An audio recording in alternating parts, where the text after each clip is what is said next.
Hi friends, welcome to Indian TVS Academy. So இன்றைக்கான video என்ன அப்படின்னு பார்த்தோன்னா யூனிட் 7 தமிழ் சான்றோர் பற்றிய செய்திகள் அப்படின்றதுல காயிதே மில்லத் அவர்கள் பற்றி நம்ம பார்க்க போகிறோம். ஓகேவா? ஸோ இவரை பற்றி நம்ம ஸ்கூல் புக்கில் 7th ஸ்டாண்டர்ட் புக்கு டேர்ம் 3 கொடுத்துருப்பாங்க. ஸோ அதை பற்றின இன்ஃபர்மேஷன் அண்ட் ப்ரீவியஸ் இயரில் ஒரு 2 கொஷின்ஸ் தான் கேட்டிருந்தாங்க. ஸோ அந்த 2 கொஷின்ஸையும் நம்ம ஒரே வீடியோவில் பார்த்துடலாம். அதனால் நான் ப்ரீவியஸ் இயர் கொஷின் நான் தனியாக போடலை, அதிகமாக கேட்காததுனால நான் ஒரே வீடியோவாக போட்டிருக்கேன். ஸோ இப்போ அதை பார்க்க போகிறோம். ஓகே, காயிதே மில்லத் அவர்கள் பற்றி நம்ம பார்க்க போகிறோம். ஸோ இவரை என்ன சொல்லுவோம் அப்படின்னா கண்ணியமிகு அப்படின்ற ஒரு அடைமொழியால் சொல்லுவோம். கண்ணியமிகு காயிதே மில்லத் அப்படின்னு சொல்லுவோம். ஓகேவா? வேறு என்ன அப்படின்னு பார்த்தோன்னா இவருடைய இயற்பெயர். ஸோ காயிதே மில்லத் அப்படின்றது இயற்பெயர் கிடையாது. இயற்பெயர் என்னென்னா முகமது இஸ்மாயில் சாஹிபு அப்படின்றது தான் இவருடைய இயற்பெயர். எந்த ஊரில் பிறந்தார் அப்படின்னா திருநெல்வேலி மாவட்டத்தில் பேட்டை அப்படின்ற ஊரில் பிறந்தவர். இவருடைய தந்தையார் பெயர் அப்படின்னா மியாகான் ராவுத்தர். ஓகேவா? இவருடைய காலம் அப்படின்னு பார்த்தோன்னா 5/6/1896 5/4/1972 வரை இருந்திருக்காரு. ஓகேவா? இவர் காயிதே மில்லத் அப்படின்னு சொல்லி மக்கள் தான் அன்பாக இவரை கூப்பிட்டுருக்காங்க. இயற்பெயர் முகமது இஸ்மாயில் சாஹிபு அப்படின்றது இயற்பெயர். ஓகே, அடுத்து இவருக்கான சிறப்பு பெயர் கண்ணியமிகு காயிதே மில்லத் அப்படின்னு சொல்லுவாங்க. ஓகேவா? இதை அவருடைய அடைமொழியாக எல்லாருமே கூப்பிடுறாங்க.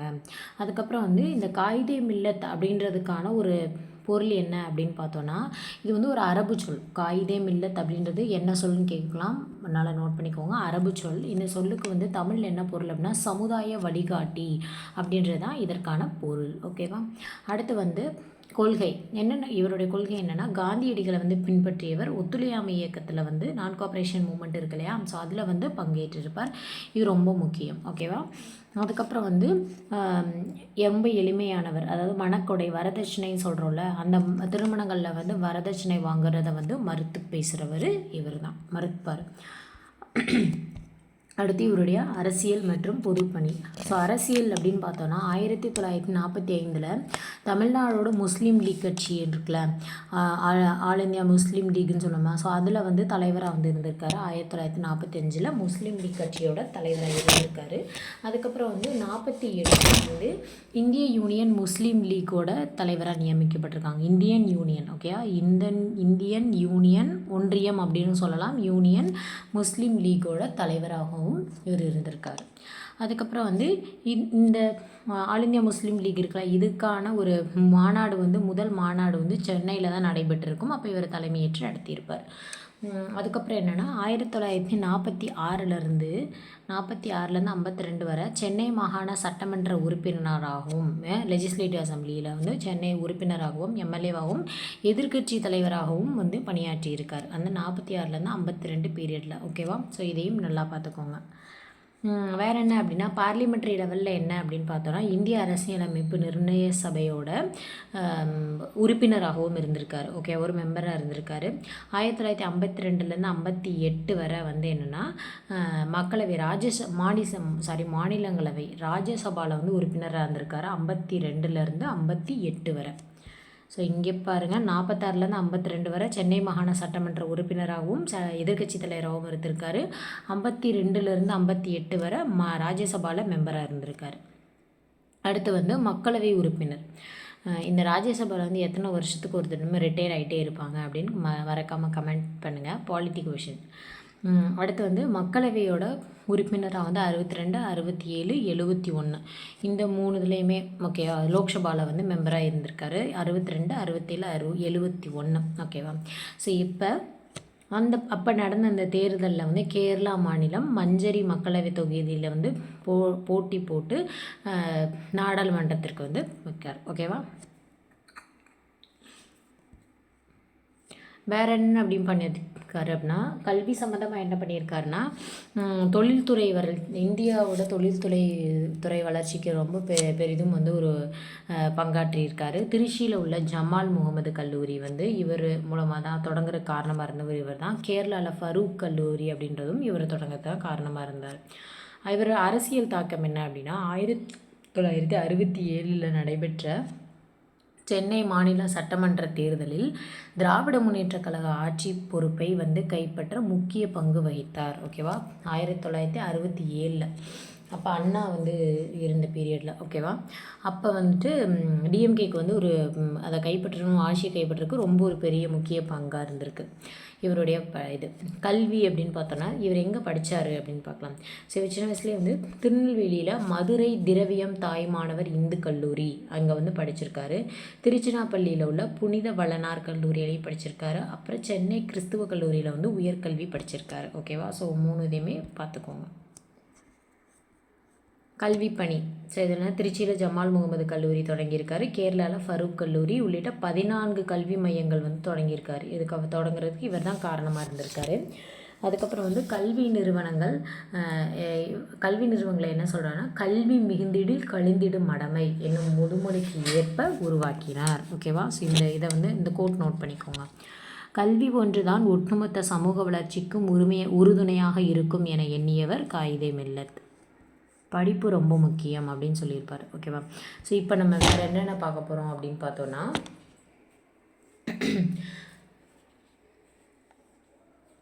ஸ்கூல் புக்கில் வந்து கொடுத்துருந்தாங்க. அதை வந்து இப்போ நான் வந்து அப்படியே உங்களுக்கு எடுத்து நான் போட்டிருக்கேன். சரியா, ஸோ நீங்கள் வந்து புக்கு தேடி படிக்கணும்னு தேவையில்லை, இதில் உள்ளதே நீங்கள் படிச்சுக்கலாம். ஓகேவா, ஸோ இதை வந்து இப்போ இதை வந்து நான் ரீட் பண்ணி உங்களுக்கு கதை சொல்கிறேன் பாருங்கள்.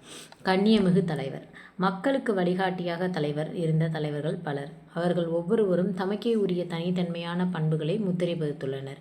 எளிமை, நேர்மை, உழைப்பு, பொறுமை, நாட்டுப்பற்று முதலிய பண்புகளை ஒருங்கிக் கொண்டு சிறந்து விளங்கிய தலைவர் ஒருவர் யார் அப்படின்னா கண்ணியமிகு என்னும் அடைமொழியால் அழைக்கப்படுவார். அவரை பற்றி தான் பார்க்க போகிறோம். ஸோ இப்போ இது பாருங்கள், இதை நீங்கள் பார்த்துக்கோங்க. எளிமை, நேர்மை, உழைப்பு, பொறுமை, நாட்டுப்பற்று இந்த பண்புகளை எல்லாம் கொண்டு விளங்கியவர் யார் அப்படின்னா கண்ணியமிகு காயிதே மில்லத். அதை பார்த்துக்கோங்க. நாடு முழுவதும் மக்கள் விடுதலை போராட்டத்தில் தங்களை முழுமையாக ஈடுபடுத்தி கொண்டிருக்கலாம். அது கொண்டிருந்த காலம் அது.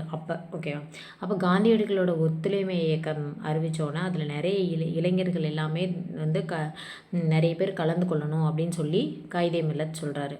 அப்போ ஒரு நிறைய பேர் வந்து இளைஞர்கள் எல்லாருமே சேரணும் அப்படின்னு சொல்லி சொல்கிறாங்க. பொதுவாக வந்து சொல்கிறாங்க, அவருடைய காந்தியடியோட ஒத்துழைமை இயக்கத்தில் எல்லாரும் வந்து இளைஞர்கள் எல்லாரும் சேரணும் அப்படின்னு சொல்கிறப்ப அந்த இளைஞர் ஒருவர் திருச்சியில் தூய வளனார் கல்லூரியில் படிச்சிட்ருக்காரு. யார்? காயிதே மில்லத் அப்போ படிச்சிட்ருக்காரு.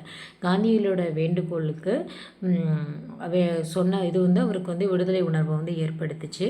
அப்போ நம்மளோட கல்வியை விட நம்ம நாட்டோட விடுதலை வந்து ரொம்ப மேலானது அப்படின்னு சொல்லி நினச்சி ஒத்துழைமை இயக்கத்தில் வந்து காயிதே மில்லத் அவர்கள் கலந்துக்கிறாரு. ஓகேவா, எளிமையின் சிகரம்.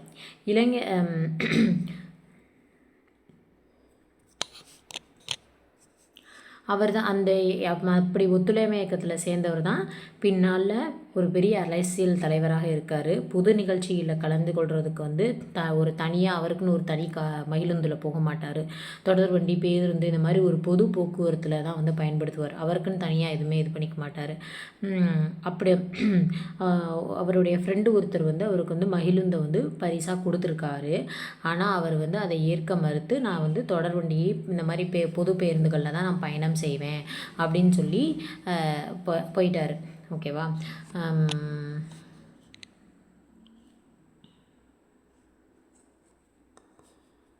அவர் அவர் இயக்கத்தில் இருந்தார்ல, அப்போ அவங்களுக்கும் வந்து என்ன பண்ணியிருக்காங்கன்னா ஒரு மகிழுந்தும் ஒரு கொஞ்சம் காசும் வந்து அவருக்கு பரிசாக கொடுத்துருக்காங்க. ஆனால் காயிதே மில்லத் வந்து அதை வந்து வாங்க மாட்டேன்னு மறுத்துட்டு அவருக்குன்னு வச்சுக்காம அதை வந்து அவர் தொடங்கின ஒரு கல்லூரியோட பயன்பாட்டுக்காக வந்து நன்கொடையாக வந்து கொடுத்துருவார். இந்த மாதிரி ஒரு எளிமையின் சிகரம் தான் அவர். அதாவது தனக்குன்னு ஒரு மகிழுந்தில் செல்லாமல் பொது பேருந்து போக்குவரத்துகளில் தான் வருவார். அதான் இவர் வந்து எளிமையின் சிகரம் அப்படின்னு சொல்லியிருக்காங்க. அதுக்கப்புறம் வந்து ஆடம்பரமற்ற திருமணம். ஸோ வேறு என்ன பண்ணியிருக்காரு அப்படின்னா, அவர் குடும்பத்தில் வந்து என்னென்னா அவருடைய ஒரே பையனுக்கு வந்து திருமணம் நடக்குது. அப்போ அவர் வந்து ஒரு பெரிய தலைவர் அப்படின்றனால ஒரு ஆடம்பரமான திருமணமாக வந்து நடக்கலை. ரொம்ப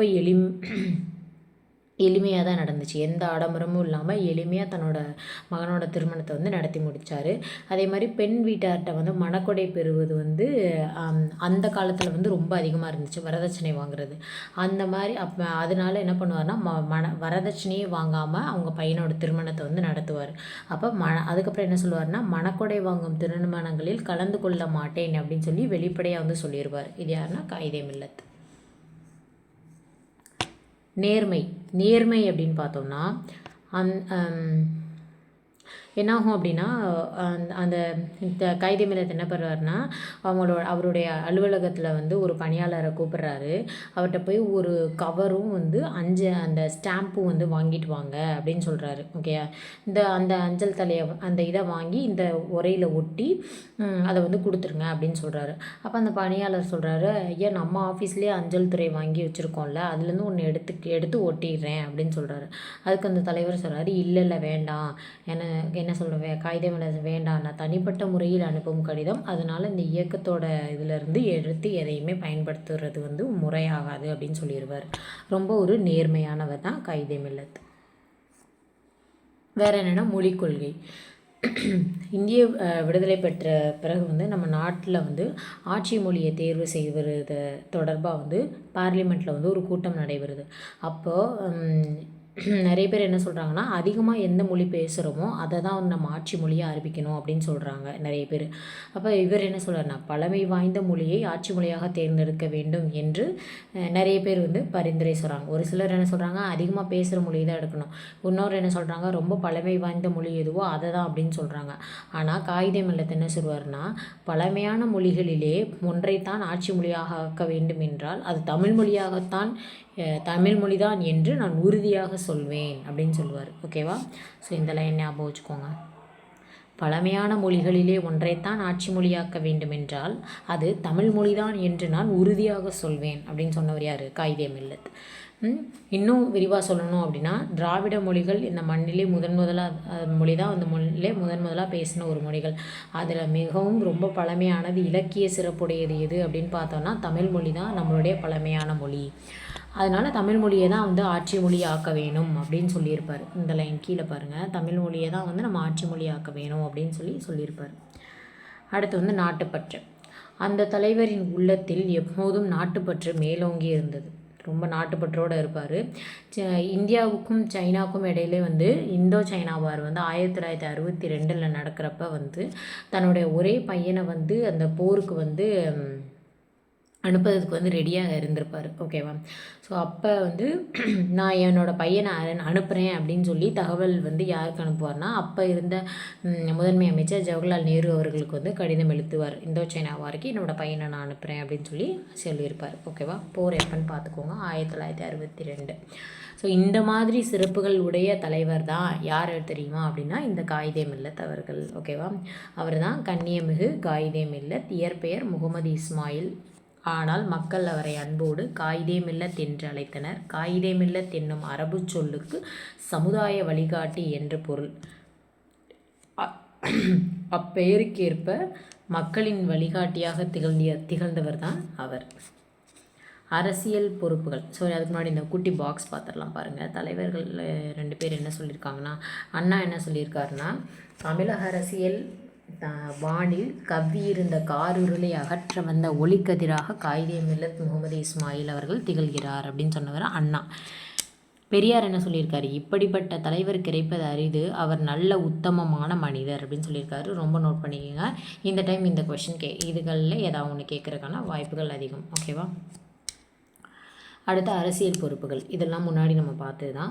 ஒன்ஸ் அகெயின் ரீகால் பண்ணிக்கலாம். 1946 52 வரை சென்னை மாகாண சட்டமன்ற உறுப்பினராக இருந்திருக்காரு. அதுக்கப்புறம் வந்து இந்திய அரசியலமைப்பு உருவாக்குறதுக்கான அந்த பாராளுமன்றத்தில் அந்த அரசியலமைப்பு குழு உறுப்பினராகவும் இருந்திருக்காரு. இந்தியா விடுதலை ஆனதுக்கப்புறம் வந்து மாநிலங்களவை ராஜ்யசபாவில் உறுப்பினராக வந்திருக்காரு. மக்களவை உறுப்பினர், இந்த மாதிரி நிறைய பல பொறுப்புகளில் இருந்து மக்களுக்கு நிறைய தொண்டு செய்தவர் தான் காயிதே மில்லத் அவர்கள். அடுத்து என்னென்னா, கல்வி ஒன்றுதான் ஒட்டுமொத்த சமூக வளர்ச்சிக்கு உறுதுணையாக இருக்கும் என்று எண்ணியவர். இதை நல்லா பார்த்துக்கோங்க. கல்வி தான் ரொம்ப முக்கியம் அப்படின்னு சொன்னவர் காயிதே மில்லத்.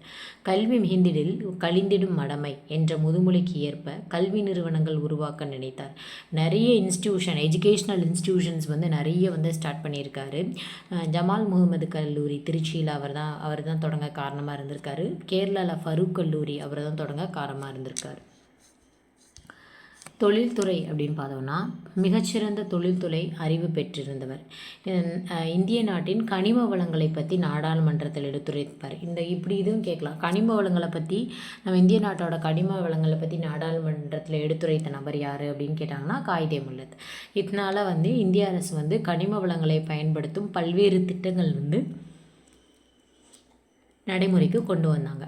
அது மூலமாக தான் தொழில்துறை வந்து ரொம்ப இண்டஸ்ட்ரியல் க்ரோத் வந்து ரொம்ப அதிகமாக இருந்துச்சு. மக்கள் வந்து நேரடியாகவும் மறைமுகமாகவும் நிறைய வேலை வாய்ப்புகள் வந்து எனக்கு கிடைச்சிது மக்களுக்காக.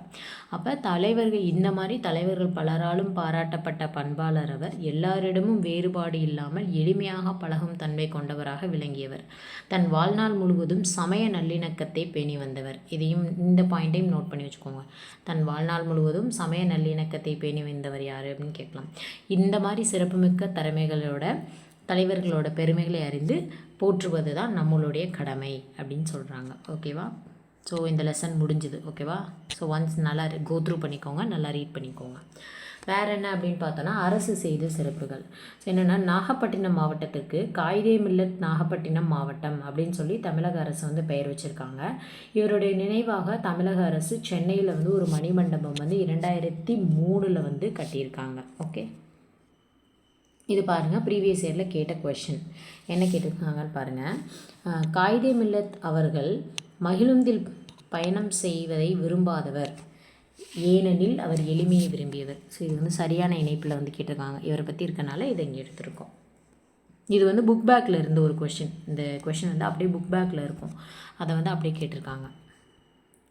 மணக்கொடை வாங்கும் திருமணங்களில் கலந்து கொள்ள மாட்டேன் என்று மணக்கொடை முறைக்கு எதிர்ப்பு தெரிந்தவர் காயிதே மில்லத். இப்போ போன டைம்லலாம் வந்து கொஞ்சம் இது பண்ணி கேட்டிருக்காங்க இல்லையா, பழைய சிலபஸில் அந்தளவுக்கு இவரை பற்றி இல்லை. நம்ம ஸ்கூல் புக்கில் இருக்குது படிக்கணும் அப்படின்றதுக்காக நம்ம வந்து இவரை பற்றி நல்லா அந்த ஒரு இதை மட்டும் நம்ம படிச்சிருப்போம். ஸோ இப்போ நிறைய விஷயங்கள் டீட்டெயில்ஸ் எல்லாமே பார்த்து இன்னும் வந்து அவரை பற்றி நல்லா தெரிஞ்சுக்கணும். டேட் ஆஃப் பர்த் என்ன, அந்த மாதிரி நிறைய விஷயங்கள் வந்து கொஞ்சம் நல்லா இன்டீரியராக படிச்சிட மாதிரி இருக்கும். ஸ்கூல் புக்கில் கொடுத்துருக்க இன்ஃபர்மேஷனையும் நம்ம கொஞ்சம் நல்லா பார்த்துக்கலாம். புக்கில் இருக்கிறத இன்னொரு டைம் நம்ம ரிப்பீட்டடாக எல்லா லைன்ஸும் வந்து நல்லா படிச்சுட்டோம் அப்படின்னாவே நம்ம கண்டிப்பாக கொஷின் வந்து அட்டன் பண்ணிடலாம். ஓகேவா? ஸோ இந்த 2 கொஷின் தான் இவரை பற்றி கேட்டிருக்காங்க. இதை தாண்டி வேறு எதுவும் இல்லை. ஓகேவா? ஸோ அவ்வளோதான் பேசிக் இன்ஃபர்மேஷன்ஸ், இவ்வளோ தான் இவரை பற்றி. ஸோ இதை வந்து நல்லா படிச்சுக்கோங்க. ஓகே, இந்த முன்னாடி இருக்க ஒரு சில இன்ஃபர்மேஷன்ஸ் வந்து எக்ஸ்ட்ராவாக என்ன இருக்குது அப்படின்னு பார்த்து அதை நீங்கள் நல்லா படிச்சுக்கோங்க. ஓகே, ஸோ இந்த வீடியோ அவ்வளோதான். ஸோ இதே மாதிரி அடுத்த ஒரு வீடியோவில் பார்க்கலாம். அண்ட் அடுத்த தலைவர் யாருன்னு பார்க்கலாம். சேனலை மறக்காம சப்ஸ்கிரைப் பண்ணிக்கோங்க. அண்ட் முக்கியமானவங்க யாரை வந்து எந்த தலைவர் வந்து போடணும் அப்படின்னு சொல்லி எனக்கு கமெண்ட் பண்ணுங்கள். நான் உங்களை வந்து அடுத்த நாளே எடுத்து நான் வீடியோ எடுத்து போடுறேன். Okay, thank you.